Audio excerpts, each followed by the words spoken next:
오늘은 창세기 3장에 나오는 말씀, 특별히 8절, 10절의 말씀을 나누겠는데요. 아담아 내가 어디 있느냐라는 주제입니다.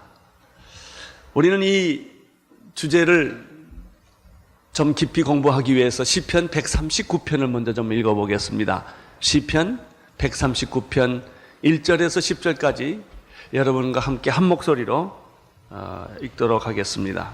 시편 139편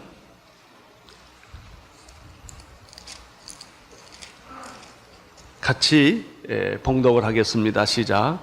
여호와여, 주께서 나를 감찰하시고 아셨나이다. 주께서 나의 앉고 일었음을 아시며 멀리서도 나의 생각을 통촉하시오며 나의 길과 눕는 것을 감찰하시며 나의 모든 행위를 익히 아시오니 여호와여, 내 혀의 말을 알지 못하시는 것이 하나도 없으시니이다. 주께서 나의 전후를 두루시며 내게 안수하셨나이다.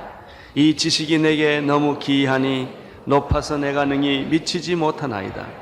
내가 주의 신을 떠나 어디로 가며 주의 앞에서 어디로 피하리이까? 내가 하늘에 올라갈지라도 거기 계시며 음부에 내 자리를 펼지라도 거기 계시나이다. 내가 새벽 날개를 치며 바다 끝에 가서 거할지라도 곧 거기서도 주의 손이 나를 인도하시며 주의 오른손이 나를 붙드시리이다. 아멘. 사람의 착각 중에 가장 큰 착각은 하나님을 피할 수 있다는 생각입니다. 여러분, 하나님을 피해서 인간은 살 수가 없습니다. 이것이 오늘 시편 139편 다윗이 평생 하나님을 섬기면서 얻었던 체험입니다. 그는 하나님을 속일 수 있다고 생각했습니다. 하나님의 눈도 피할 수 있다고 생각을 했습니다. 내 마음속에 가진 생각을 하나님이 어찌 알겠느냐라고 생각한 때도 있었습니다. 그러나 결국 다윗은 다 실패하고 말았습니다. 바로 이것이 시편 139편입니다. 하나님은 나의 앉고 서는 것을 아시고, 하나님은 나의 생각도 아시고, 나의 눕는 것까지도 하나님은 다 알고 계신다는 것입니다. 하나님은 내 언어도 알고 계시고, 내 마음도 알고 계시고, 내 행위도 알고 계십니다. 하나님 앞에서는 숨길 것이 하나도 없다는 것입니다. 그렇죠. 여러분, 사람들이 왜 죄를 지을까요? 그 순간 하나님이 안 계시다고 생각하거나 하나님이 안 보신다고 느끼기 때문에 죄를 짓습니다. 그러나 하나님이 항상 나를 보고 계시고 내 속마음의 동기까지 다 알고 계신다고 생각하면 내 마음이 두려움을 갖게 되는 것입니다. 또 한 가지예요. 하나님을 피할 수 없다는 것입니다. 다윗은 내가 하늘 끝까지 피해 가보면 하나님이 거기 계시다는 것이죠. 땅 끝까지 가봐도 하나님은 거기 계시고, 내가 새벽 날개를 펴고 바다 끝까지 가봐도 하나님은 거기 계셨다. 내가 피하는 장소가 바로 하나님이었다는 거예요. 피할 길이 없었다. 그렇습니다. 여러분, 하나님은 절대로 피할 수 없습니다. 하나님은 절대로 속일 수가 없습니다. 죄가 들어오기 전까지는 아무 문제가 없었습니다. 하나님과 만남은 축복이었고 감격이었고 기쁨이었습니다. 하나님이란 말만 들어도 가슴이 울렁거리고 좋았습니다. 그러나 어느 날 아담과 이브에게 죄가 들어왔습니다. 죄가 들어오고 먹지 말라고 했던 선악과를 따먹는 순간부터 모든 것이 다 변하고 만 것입니다. 갑자기 하나님이라는 존재가 나에게 부담이 된 것입니다. 여러분이 왜 하나님을 부인한 줄 아세요? 왜 하나님을 거부한 줄 아세요? 여러분이 죄가 없으면 절대로 하나님 부인 안 합니다. 여러분의 안에 어둠의 그림자가 없으면 절대로 하나님으로부터 도망가지 않습니다. 당신이 도망가는 이유는, 당신이 하나님을 거부하는 이유는, 당신이 하나님을 신뢰하지 않는 이유는 당신 안에 어둠의 세력이 있기 때문에 그렇습니다. 그 사람이 바로 아담과 이브였습니다. 어저께까지도 하나님과 친했는데, 어저께까지도 하나님과 더불어 교제하며 기쁨을 누렸는데 어느 날 갑자기 하나님의 존재라는 자체가 내 마음에 두려움을 준 것입니다. 8절입니다. 8절 같이 읽도록 하시겠습니다. 시작. 그들이 날이 서늘할 때 동산에 거니시는 여호와 하나님이 음성을 듣고 아담과 그 아내가 여호와의 낯을 피하여 동산 나무에 숨은지라. 하나님이 오실 때 이분들은 하나님의 얼굴을 피했다 그랬습니다. 피해서 동산 나무의 숲속에 숨었다고 말했습니다. 이 8절에서 날이 서늘할 때라는 표현이 있습니다. 이 날이 서늘할 때라는 표현을 보면 하나님께서는 아담과 이브를 정기적으로 시간을 정해놓고 만나고 있었다라고 하는 것을 느낄 수 있습니다. 하나님은 언제나 우리를 만나십니다. 그러나 우리는 시간의 제한을 받고 있는 존재이기 때문에 어느 시간에 하나님을 만나는 것입니다. 예컨대 우리가 주일날 예배를 드리는 시간이 있는 것입니다. 하나님과 아담과 이브는 정기적으로 만나서 교제하고 있었던 것이죠. 동산 안에 거니시는 하나님이라는 말은 무슨 말일까요? 하나님이 어떤 공간 안에 들어오셨다고 하는 것을 의미합니다. 우리가 큐티가 그것이죠. 일정한 시간에 일정한 장소에서 하나님을 정기적으로 만나는 것을 가리켜 큐티라고 말하지 않습니까? 하나님과 아담과 이브는 이렇게 아름다운 관계를 가지고 있었습니다. 하나님이 시간 안에 들어오셨습니다. 하나님이 공간 안에 들어오셨습니다. 왜냐하면 인간은 시간과 공간의 제한을 받고 있기 때문입니다. 하나님은 시간과 공간의 제한을 받고 계시지 않습니다. 하나님은 시간을 초월하십니다. 하나님에게는 과거나 현재나 미래가 다 하나입니다. 하나님은 온 우주 만물에 동시에 계시는 분이십니다. 그러나 우리를 사랑하시기 때문에, 인간을 사랑하시기 때문에 하나님은 자기 자신을 제한해서 시간 안으로 들어오십니다. 하나님은 우리를 사랑하시기 때문에 자기 자신을 좁혀서 어떤 한 공간 안으로 우리를 만나려고 오시는 것입니다. 참 사랑은 자기 희생입니다. 자기를 제한하는 것입니다. 자기를 줄이는 것입니다. 하나님은 이렇게 아담과 이브를 정기적으로 에덴 동산에서 만나 주셨습니다. 그 하나님은 지금도 똑같이 여러분에게 이렇게 찾아오십니다. 여러분의 시간 안에 들어오시고, 시간을 초월하신 그분이 시간 안에 들어오시고, 공간을 초월하신 하나님께서 여러분의 공간 안에 들어오셔서 가장 어렵고 힘들고 고통스러울 때 하나님은 여러분과 함께 계십니다. 그분이 하나님이십니다. 여러분, 시간과 공간 안에 들어오신 하나님은 오셔서 어떻게 할까요? 우리에게 말씀하여 주십니다. 말씀이라고 하는 것은 곧 교제의 시작인 것입니다. 말씀은 축복의 시작입니다. 말씀이 감격의 시작입니다. 말씀이 없으면 의사소통이 불가능합니다. 하나님은 우리에게 말씀하시고 우리의 기도를 응답해 주시며 우리의 사정을 들어주시는 그런 분이십니다. 여기서 우리는 또 한 가지 배우는 사실이 있습니다. 그것은 하나님의 성품입니다. 여러분, 인간이 배신할지라도 하나님은 우리를 배신하지 않습니다. 인간은 변할지라도 하나님은 변하지 않으십니다. 그분이 하나님이십니다. 하나님은 자기가 하신 약속을 반드시 지키십니다. 인간을 사랑하기로 결정하신 그분은 자기 이름을 위하여서도 의의 길로 우리를 인도하여 주시는 것입니다. 아담과 이브는 하나님과 더불어 아름다운 교제를 가지고 있었습니다. 그러나 어느 날 아담과 이브는 뱀의 꼬임을 받아서, 그는 유혹을 받아서 사탄의 음성에 소리를 듣게 되었고 하나님 대신에 사탄을 선택하게 된 것입니다. 그리고 하나님의 명령을 불순종하게 되었습니다. 그것은 곧 먹지 말라고 하는 선악과를 그가 손을 대기 시작했고 먹기 시작한 것입니다. 선악과를 손댔다고 하는 것은 악이 접촉됐다는 것을 의미합니다. 선악과를 먹기 전에는 사탄과 접촉되지 않았습니다. 유혹을 받았을 뿐입니다. 그러나 선악과를 먹는 순간에 그들은 악과 접촉을 하기 시작을 합니다. 악이 인간 안에 들어오기 시작을 했습니다. 그러나 놀라운 사실은 인간은 하나님을 배신했고 명령을 불순종했음에도 불구하고 하나님은 자기 약속을 신실하게 계속 지키고 있었다는 것입니다. 서늘한 때 동산에 거니시는 하나님이 찾아와서 아담과 이브에게 말씀을 하고 있었습니다. 여기 8절을 한번 다시 보십시오. 8절을 다시 보면 그들이 날이 서늘할 때 동산에 거니신 여호와 하나님의 무엇을 들었습니까? 음성을 들었다고 말했는데, 음성을 들었다는 말은 무슨 뜻일까요? 하나님이 말씀했다는 뜻이죠. 하나님이 말씀을 안 했는데 어떻게 하나님의 음성을 들었겠습니까? 따라서 하나님은 약속하신 그 날짜에, 그 시간에 그 공간에 오셔서 그는 사랑의 말씀을 우리에게 해 주셨다고 하는 것을 찾아볼 수가 있습니다. 자, 하나님이 오셨습니다. 저는 이것을 이렇게 한번 생각을 해봅니다. 하나님이 서늘한 때 그 동산 그 자리에 오셔서 아담아 라고 불렀을 거예요.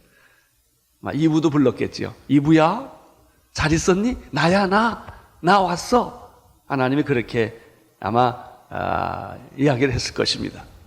여느 때 같았으면 아담과 이브가 하나님 오셨군요. 반갑습니다. 환영합니다. 어서 오세요. 기다리고 있었어요, 하나님이라고 이렇게 이야기를 했을 거예요. 여러분, 하나님이 인간을 찾아올 때는 언제나 인간적이에요. 만약에 하나님적인 방법으로 인간에게 왔다면 인간은 따라갈 수가 없을 거예요. 아브라함이 부지 중에 천사를 대접한 사건을 기억하십니까? 사람인 줄 알았어요. 알고 보니까 천사였습니다. 예수님께서 이렇게 말하신 것을 기억하십니까? 내가 헐벗었을 때 너희들은 입을 것을 주었고 굶주렸을 때 먹을 것을 주었고 내가 갇혔을 때 너희는 나를 돌보았다. 주님, 언제 그런 일이 있었습니까? 우리는 그렇게 한 일이 없었습니다. 그렇게 말했을 때 예수님이 바로 내가 굶주렸을 때, 내가 감옥에 갇혔을 때, 내가 헐벗었을 때 도와준 것이 바로 나였다. 그렇습니다. 예수님은 이렇게 우리처럼 찾아오시는 것입니다. 하나님은 인간처럼 찾아오시는 것을 여기서 알 수가 있습니다. 하나님 정말 반가워요. 정말 환영합니다. 이렇게 말했을 아담과 이브는 그날따라 어떻게 말을 했을까요? 아담아, 이브야 라고 말할 때 대답을 하지 않았다는 것입니다. 사랑하는 성도 여러분, 하나님이 여러분을 부를 때 대답하지 않는 것은 이미 병든 것입니다. 응답하셔야 합니다. 하나님, 나 여기 있어요. 이렇게 말을 할 때 하나님과 더불어 아름다운 교제와 축복은 계속될 것입니다. 8절 뒷부분에 보면은 우리가 이러한 사실들을 더 알 수가 있습니다. 아담과 한번 같이 읽을까요? 그 뒤에 아담과 그 아내가 하나님의 무엇을 피하여? 얼굴을 피하고 그 다음에 어디에서? 동산나무 사이에서 어떻게 했죠? 숨었더라. 여러분, 떳떳하면 왜 숨을까요? 아무 문제가 없으면 왜 얼굴을 피할까요? 더 뚫어지게 쳐다보는 것이 당연한 것이 아니겠습니까?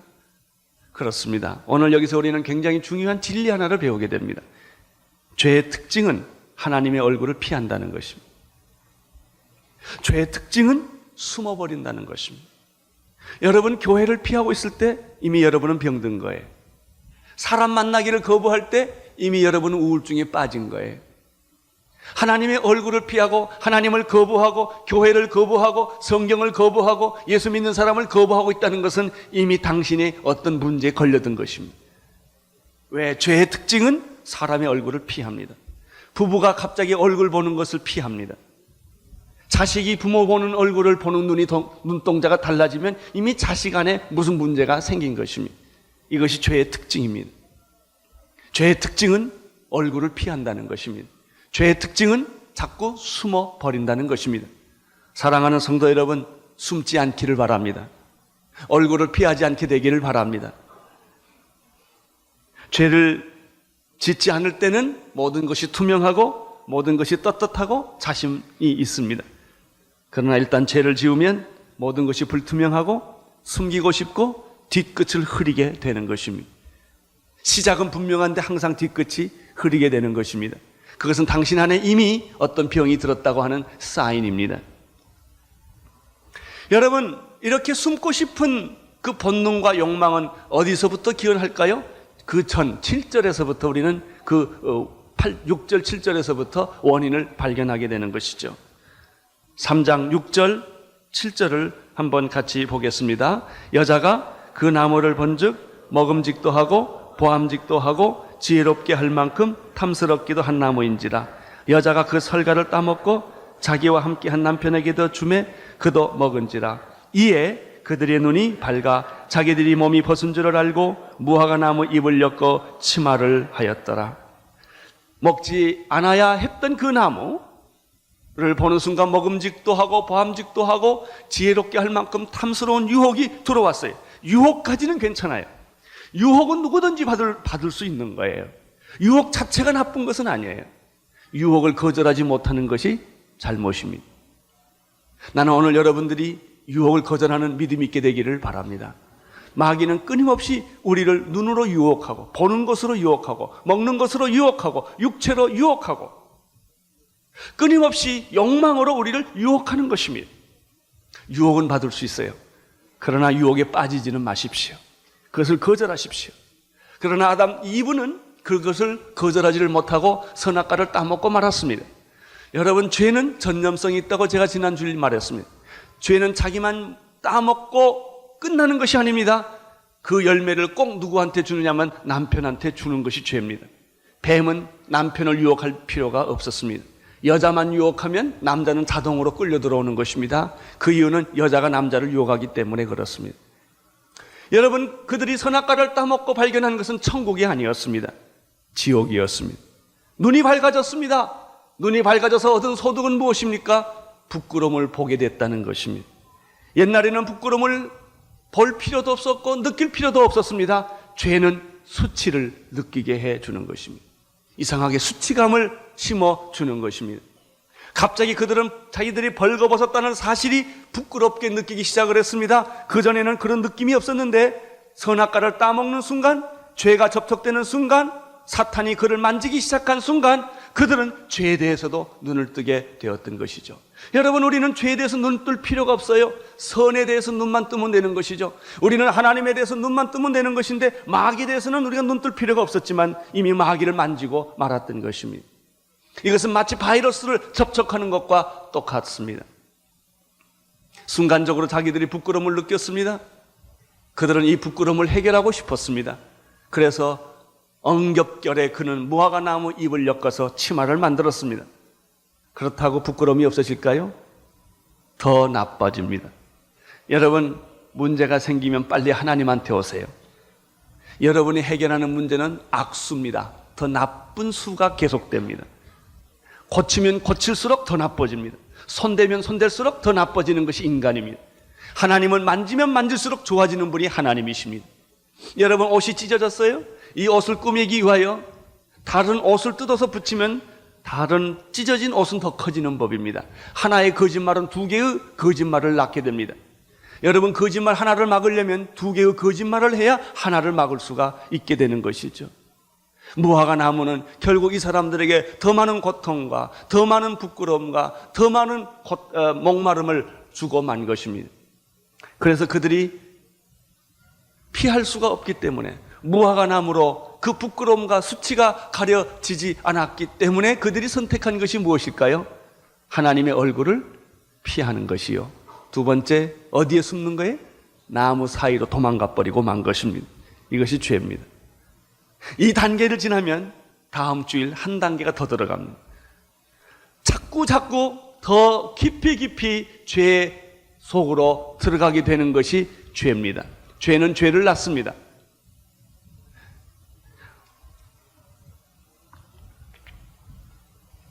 여러분, 혹시 수치스럽고 부끄러운 일이 있으십니까?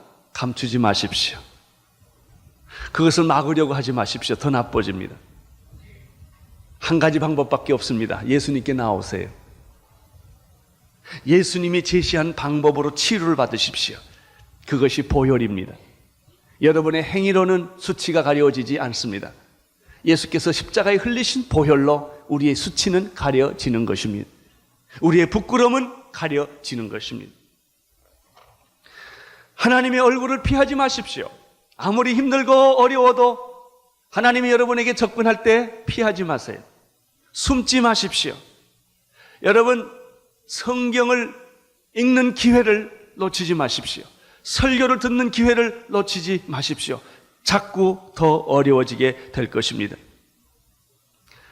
예수께로 나오면 수치가 벗겨질 것이고 저주와 심판은 축복으로 변하게 될 것입니다. 9절을 보십시오. 시작. 여호와 하나님이 아담아 부르시며 그에게 이르시되 내가 어디 있느냐. 우리는 여기서 굉장히 중요한 사실 하나를 발견하게 됩니다.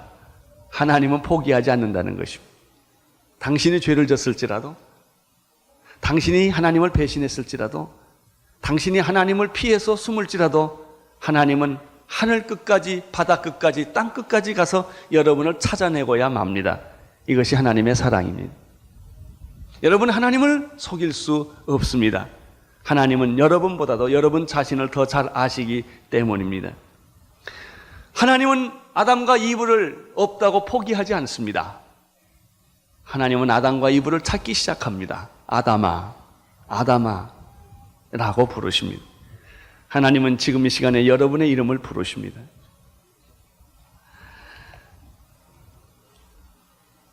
여기서 굉장히 재미있는 사실이 하나 또 발견될 수 있습니다. 하나님이 이브야라고 하지 않았다는 것입니다. 아담아라고 불렀다는 것입니다. 여러분, 죄는 누가 먼저 지었습니까? 이브가 지었습니다. 그러면 이브를 먼저 하나님이 찾으셔야 될 텐데 하나님이 이브를 안 찾고 아담을 찾는다는 것입니다. 왜 그랬을까요? 그것은 부부는 한 몸이라고 하는 사실 때문에 그렇습니다. 남자가 그 부모를 떠나 여자와 연합하여 한 몸을 이룰지니라. 부부는 두 개체가 아닙니다. 여자가 실수한 책임은 누가 져야 합니까? 남자가 져야 한다는 것입니다. 그러나 우리는 일상적으로 그렇지 않습니다. 여자가 잘못하면 이혼을 해버립니다. 실수를 하면은 여자와 여자에게 그 책임을 전가시키는 그런 남자들이 세상에 많습니다. 하나님은 여자가 실수했어도 그 책임을 누구에게 묻냐면은 아담에게 묻는다는 것입니다. 왜냐하면 부부는 한 몸이기 때문에 그렇습니다. 여러분, 남자의 실수는 여자와 같이 지는 것입니다. 여자의 실수는 남자가 같이 지는 것입니다. 이것이 부부입니다. 그러나 세상 사람들은 그렇게 생각하지 않습니다. 여자 통장이 따로 있고 남자 통장이 따로 있고 여자 물건이 따로 있고 남자 물건이 따로 있어요. 그래서 이혼할 때 보니까요, 다 갈라 가져가더라고요. 텔레비전은 당신 거, 소파는 내 거. 그건 부부 아닙니다. 물론 부부가 아니니까 이혼했겠지만 부부는 한 몸입니다. 사랑하는 형제자매 여러분, 여자의 모든 책임은 누구에게 있어요? 남자에게 있어요. 그래서 하나님은 남자에게 책임을 묻습니다. 아담아, 이렇게 묻습니다. 내가 어디 있느냐? 하나님의 책임도 아주 놀라운 질문이에요.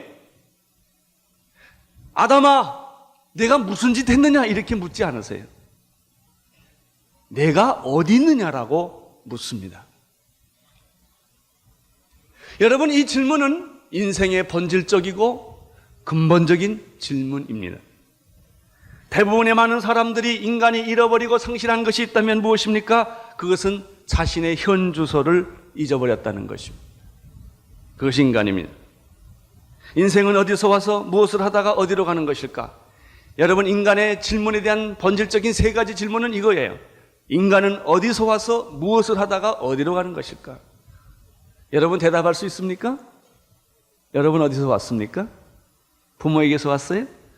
대한민국에서 태어났습니까? 예, 맞는 답이죠. 그러나 그렇게 대답하는 사람은 인생의 허무주의에 빠질 거예요. 당신은 무엇을 하고 계십니까?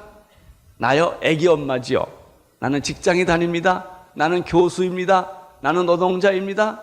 그것은 진정한 의미의 해답이 되지 않습니다. 왜 교수하셨습니까? 왜 노동자가 되셨습니까? 왜 아기를 키웁니까? 무엇 때문에? 대부분의 많은 사람들은 인생의 의미와 목적이 없이 일을 계속하고 있기 때문에 허무하고 외롭고 고독해요. 돈을 벌어도 당신이 원하는 어떤 목적을 성취했다 할지라도 거기에 여러분은 만족하지 못합니다. 그래서 나이가 들고 죽을 때 되면 내 인생은 뭐하다 여기까지 하고 왔나 라고 허무하게 의미 없는 탄식을 하고 마는 것입니다. 여러분은 어떻습니까?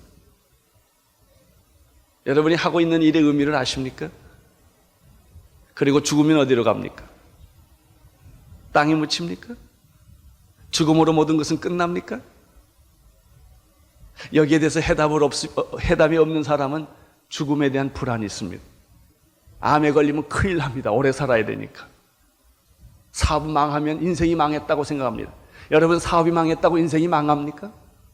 죽을 병이 걸렸다고 인생이 패배한 겁니까? 여러분, 원하는 목표에 가지 못했다고 해서 그것이 여러분 인생이 끝난 것입니까? 그렇지 않아요. 가난해도 인생은 행복할 수 있어요. 병들어도 인생은 행복할 수 있어요. 여러분이 원하는 인생의 목적에 가지 못했다 할지라도 여러분의 인생의 의미와 목적을 분명히 발견했다면, 내가 죽고 나서 가야 할 세계를 알았다면 여러분은 행복한 자예요. 나는 이렇게 여러분이 대답할 수 있게 되기를 바랍니다. 나는 하나님으로부터 와서 하나님을 위해서 살다가 나는 하나님에로 가는 사람입니다. 만약 여러분이 이렇게 대답만 정확하게 여러분이 할 수만 있다면 얼마나 마음이 기쁘고 좋은지 몰라요. 자기 인생이 정리됐기 때문에 그렇습니다. 당신이 무슨 직업을 가졌든지 나의 삶은 하나님의 영광을 위하여 사는 것입니다.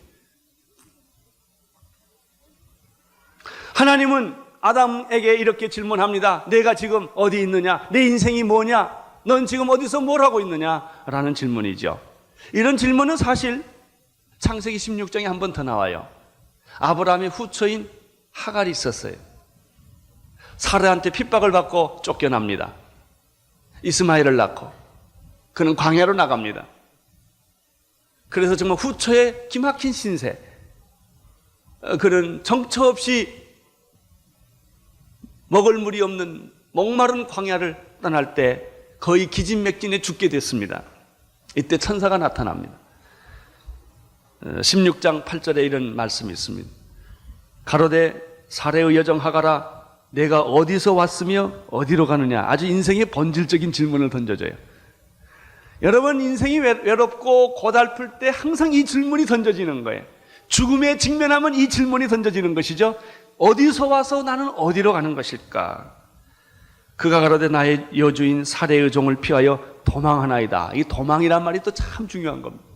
인생은 도망자입니다. 언젠가 최근에 그 도망자라는 영화가 있었습니다. 아주 재밌게 제가 그 영화를 본 일이 있는데 끝없이 도망을 다니는 것이죠. 여러분, 도망자의 운명을 아십니까? 지명수배당했습니다. 공항과 모든 데서 이 사람 못 나가게 다 막아놨어요.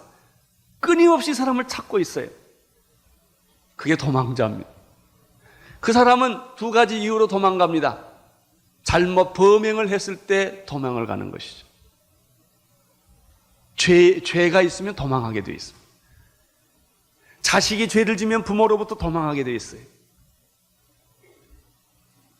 여러분, 남편이 죄를 지으면 아내로부터 도망가게 돼 있어요. 또 하나 도망가는 이유가 있어요. 나에게 누군가 고통을 줄 때 그 사람으로부터 도망가는 것입니다. 옛날에 정부가 여러 가지 어려운 일을 행했을 때 국민들이 다 도망을 갑니다. 사장이 잘못되면 직원들이 다 도망을 갑니다. 직장에 나와 있어서 마음은 천길만길 다 도망가고 있습니다. 남편이 어렵게 하면 부인의 마음은 천길만길, 집에서 같이 밥 먹고 살아도 이미 마음은 다 도망가고 만 거예요. 이걸 가리켜 우리는 도망가는 사회라고 말합니다. 오늘 우리가 살고 있는 세상은 다 서로가 도피하는, 도망가는 사회인 것입니다. 너는 어디에 있느냐? 아담아, 너는 어디에 있느냐? 이 말 속에는 세 가지 뜻이 있다고 볼 수 있습니다. 첫째, 하나님이 너는 왜 나를 피하고 있느냐라는 말입니다. 너는 왜 도망가느냐라는 말은, 왜 숨었느냐 말은, 왜 너는 나를 피하고 있느냐. 두 번째, 너는 지금 무엇을 하고 있느냐. 세 번째 아주 중요합니다. 아담아, 너는 어디 있느냐라는 말은, 이런 질문을 하나님이 왜 했을까? 나는 내 문제를 돕고 싶다라는 뜻입니다. 너는 지금 나를 피하고 도망가서 숨어 있다. 숨어 있지 말고 나와라. 내가 너를 도와주마. 내가 너 수치를 감싸주마. 이런 뜻이 바로 이 말씀 안에 있지요. 10절을 보겠습니다. 10절 시작.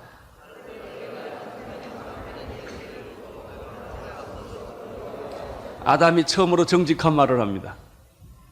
아담아, 너는 어디 있느냐라고 물었을 때 아담은 내가 동산에서 하나님의 소리를 듣고 내가 벗었으므로 두려워하여 숨었나이다. 10절에서 발견하는 것은 아담은 자기가 중요했다는 겁니다.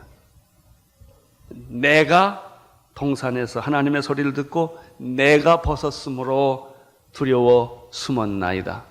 자기를 강조하는 사람은 항상 비참하게 되어 있습니다. 하나님을 강조하는 사람은 항상 축복받게 되어 있습니다. 이 10절에서 가장 중요한 단어 중에 하나는 두려움이라고 하는 것입니다. 여러분, 고통은 문제되지 않습니다. 고통은 견디면 됩니다. 고통보다 더 무서운 것은 두려움이에요. 병 자체는 아무것도 아니에요. 죽으면 돼요. 그러나 병으로 생기는 두려움, 공포가 사람을 죽이는 것입니다. 나는 모든 두려움과 공포에서 여러분이 해방되기를 축원합니다. 그래서 놀라지 말고 두려워 말라. 하나님이 이렇게 자꾸 말합니다. 너희는 마음에 근심하지 말라. 하나님을 믿으니 또 나를 믿으라. 이 두려움과 공포와 좌절감에서부터 벗어나라 라고 하는 뜻입니다. 문제는 쉽습니다. 문제 자체는 해결하면 되는 것입니다. 그러나 여러분을 지옥을 만드는 것은 두려움과 공포입니다. 아담이 바로 이 두려움, 공포 속에 사로잡혀 있었습니다. 여기 잘 보십시오. 10절에 내가 하나님의 소리를 듣고 첫째 뭐 했으므로? 벗었으므로. 내가 벗었다는 이 수치감은 나로 하여금 무엇을 갖게 합니까? 두려움을 줬다는 것입니다. 이 두려움은 나로 하여금 어떻게 했습니까? 하나님의 얼굴을 피하고 숨게 만들었다고 하는 사실입니다. 사랑하는 성도 여러분, 두려움에서 벗어나기를 바랍니다. 예수 그리스도 안에 있으면 모든 두려움이 사라지게 됩니다. 하나님을 신뢰하십시오. 그러면 모든 두려움이 사라지게 됩니다. 하나님과 가까이 관계를 가지십시오. 모든 염려와 근심과 걱정은 다 사라지게 될 것입니다. 하나님의 이름을 불러보십시오. 그러면 여러분들은 모든 두려움에서 사라지게 될 것입니다. 그러나 여기서 또 더 한 걸음 나아가 중요한 게 있어요. 그것은 아담은 하나님이 찾아왔음에도 불구하고 하나님과 함께 있음에도 불구하고 두려웠다는 것입니다. 그 이유는 무엇일까요? 죄를 고백하지 않았기 때문에 그렇습니다. 여러분, 빛이 있어요. 빛 앞에 나가는 사람은 다 어둠에서 해방을 받을 것입니다. 그러나 빛 앞에 가서 웅크리는 사람은, 등을 돌리는 사람은 자기 안에 어둠을 스스로 만듭니다. 교회 와서 웅크리는 사람이 있어요. 교회 왔다고 다 빛을 본 사람들은 아니에요. 그 사람은 교회 들어와서 또 웅크리고 있어요. 죄를 고백하지 않고 감싸고 있는 분이 있습니다. 그 자리는 어두운 자리입니다. 그것은 여러분에게 고통과 두려움과 아픔을 주고 말 것입니다. 시편 66편 18절에 보면은 내가 내 마음의 죄악을 품으면 주께서 듣지 아니하시리라 라는 말씀이 있습니다. 이사야 59장 2절에 보면은 오직 너희 죄악이 너희와 너희 하나님 사이를 내었고 너희 죄가 그 얼굴을 가리워서 듣지 못하게 하셨다라는 말씀이 있습니다. 여러분 안에 있는 모든 두려움과 수치와 그리고 하나님에 대한 거부를 이 시간에 다 바꾸시기를 바랍니다. 어떻게 하면 됩니까? 가장 좋은 방법이 있습니다. 자수하여 광명 찾자는 것입니다. 도망자의 운명. 도망자는 집을 떠나야 돼요. 집에 오고 싶어도 밤에 몰래 아무도 보지 않는데 잠깐 와서 옷 갈아입고 가는 것뿐이에요. 친구를 떠나야 합니다. 직장을 떠나야 합니다. 지명수배라는 것입니다. 그는 흔적이나 발자취를 남겨둬도 안 됩니다. 얼마나 피곤합니까? 그는 아무 곳에서 자기 이름을 내놓을 수가 없습니다. 여러분, 아담과 이브는 하나님과의 친구였고 가족이었습니다. 그러나 그는 어느 사이에 도망자의 신세가 된 거예요. 도망자의 갈 곳은 하나밖에 없습니다. 자수하여 광명 찾자 하는 것입니다. 자수하면 세상에서도 형량을 봐줍니다. 그러나 하나님의 나라에서는 특혜가 대단합니다. 당신이 자수하면 없는 걸로 인정해 줍니다. 이것이 회개입니다. 회개하면 하나님은 여러분의 죄가 없는 걸로 취급해 주십니다. 여러분, 돌아온 탕자 아십니까? 탕자가 아버지의 돈을 가지고 아버지 집을 나가는 순간에서부터 아버지는 이미 용서하기를 결정했다는 사실입니다. 하나님이 여러분이 죄 짓는 순간에 하나님의 죄에 대한 고통을 많이 주고 벌을 주고 대가를 치르고 한 다음에 용서하는 것이 아닙니다.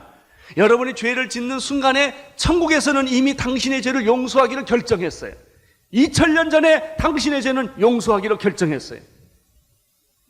여러분이 자수하는 시간까지 고민을 스스로 만드는 것입니다. 왜냐하면 이미 죄는 용서되었거든요. 빨리 돌아오십시오.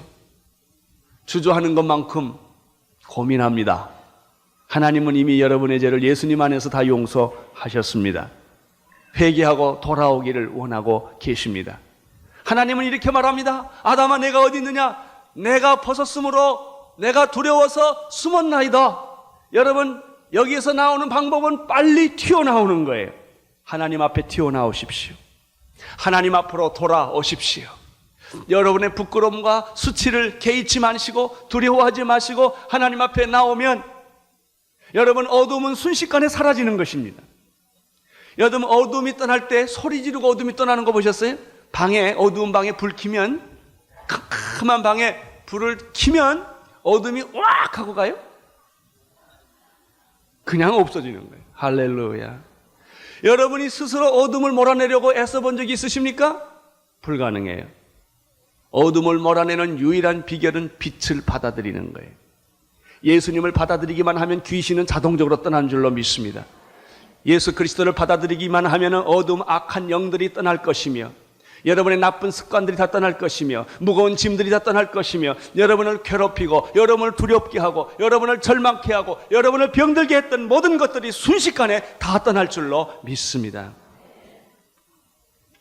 하나님께 돌아오십시오. 그런데 아담아, 내가 어디 있느냐 이렇게 질문을 했는데 성경에 보니까 하나님이 또 다른 의미로 부를 때가 있었다는 것을 발견하게 됩니다. 아담을 부르실 때는 죄를 졌기 때문에 불렀고요. 그러나 아브라함을 부를 때는 축복하기 위해 불렀다는 것입니다. 아브라함아, 아브라함아, 너는 본토 친척 아비의 집을 떠나 내가 내게 지시할 모든 땅으로 가라. 아브라함은 순종했습니다. 하나님이 왜 아브라함을 불렀습니까? 야단치기 위해서가 아닙니다. 하나님이 아브라함을 부르신 목적은 믿음의 조상을 만들기 위해서입니다. 아브라함을 축복의 조상으로 만들기 위해서 그런 것입니다. 너를 축복하는 자를 내가 축복하겠고 너를 저주하는 자를 내가 저주하겠다고 말했습니다. 하나님은 모세를 불렀습니다. 모세야, 모세야, 너 있는 것은 거룩한 것이니 너의 발에서 신을 벗어라. 여러분, 하나님은 모세를 왜 불렀을까요? 이제 내가 너를 바로에게 보내어 너로 내 백성 이스라엘 자손을 애굽에서 인도하여 내게 하기 위하여, 이스라엘 백성들을 구원하기 위하여, 사명을 주기 위하여, 축복을 주기 위하여 모세를 부른 것입니다. 성경에 보면 이렇게 부른 사람이 또 하나 있지요. 사무엘입니다. 어린 사무엘이 성전에서 자고 있었습니다. 잠자고 있는 사무엘에게 하나님이 나타나셔서 사무엘아, 사무엘아라고 불렀죠. 사무엘은 깜짝 놀래가지고 일어나서 엘리 제사장한테 갑니다. 제사장님, 저를 부르셨습니까? 아니, 나는 널 부른 일이 없어. 네가 아마 잠꼬대를 하는 것 같아. 또 가서 자는데 사무엘의 귀에 또 소리가 들립니다. 사무엘아, 사무엘아. 두 번째 엘리 제사장에게 갑니다. 제사장님, 저를 불렀습니까? 아니야, 난 널 부른 일이 없어. 제사장인 엘리야는 얼른 깨달은 바가 있었습니다. 그것은 하나님이 너를 부르는 것 같다. 다음 세 번째 부를 때는 일어나 내가 무릎을 꿇고 주여 말씀하옵소서. 그 말씀을 들어라. 세 번째 사무엘이 자고 있을 때 또 음성이 들려요. 그때 사무엘은 일어나서 주여 말씀하시옵소서, 종이 듣겠나이다. 이렇게 하지요. 하나님은 사무엘을 부르셨어요. 하나님은 엘리야를 부르셨어요. 하나님은 이사야와 예레미야와 에스겔을 부르셨어요. 신약에 가면 하나님이 놀랍게 삭개오를 부르는 장면이 나옵니다. 뽕나무에 올라간 삭개오에게 삭개오야, 삭개오야, 속히 내려오라. 내가 너희 집에 들어가야 하겠다. 그렇게 삭개오를 부르신 하나님은, 예수님은 베드로도 불렀고 요한도 불렀고 안드레도 불렀던 것입니다. 나다나엘도 불렀습니다. 여러분, 그 예수님이 바로 사울을 부릅니다. 다메섹 도상에서 예수 믿는 사람을 잡으려 가던 다메섹 도상에서 하나님은 사울을 붙잡습니다. 빛이 왔습니다. 사울아, 사울아, 어찌하여 내가 나를 핍박하느냐. 주여, 당신은 누구십니까? 나는 내가 핍박하는 예수라. 여러분, 이 음성은 사도 요한이 밤모섬에서 그 음성을 듣습니다. 계시록 1장 10절에 보면 주의 날에 내가 성령에 감동하여 내 뒤에서 나팔소리 같은 큰 소리를 들었다고 말했습니다. 계시록 4장 1절에 보면 내가 들은 바 처음에 내게 말하던 나팔소리 같은 그 음성을 가로되 이리로 올라오라. 하나님은 지금도 여러분에게 말씀하십니다. 사울아, 사울아 라고 부르시던 그 하나님, 사무엘아, 사무엘아 부르시던 그 하나님, 오늘 또 여러분을 부르십니다. 나는 여러분이 하나님이 부를 때 아담아 아담아라는 그 부름이 아니기를 바랍니다. 죄를 지어서 찾는 하나님이 아니시기를 바랍니다. 여러분을 축복하기 위하여, 사명을 주기 위하여 여러분의 이름을 부르는 하나님이시기를 축원합니다. 이제 이 시간의 마지막으로 이렇게 우리가 한번 우리를 불러보겠습니다. 자기 이름을 한번 2번 불러보세요. 나 같으면 용조야 용조야. 하나님이 그렇게 부르시는 거예요. 내가 너를 쓰고 싶다. 내가 너를 축복하고 싶다. 너는 나를 위해서 이러이런 일을 하지 않겠니? 하나님이 이렇게 부르시는 것입니다. 한번 같이 자기 이름을 불러보십시오. 시작. 용조야 용조야 용조야. 할렐루야. 그렇습니다. 아담을 부르시던 하나님은 여러분의 이름도 부르십니다. 채찍의 부름이 아니기를 바랍니다. 심판의 부름이 아니기를 바랍니다. 경고의 부름이 아니기를 바랍니다. 여러분을 부르시는 음성은 축복의 부름이요, 사명을 주기 위한 부르심이 오늘 여러분에게 있게 되기를 축원합니다.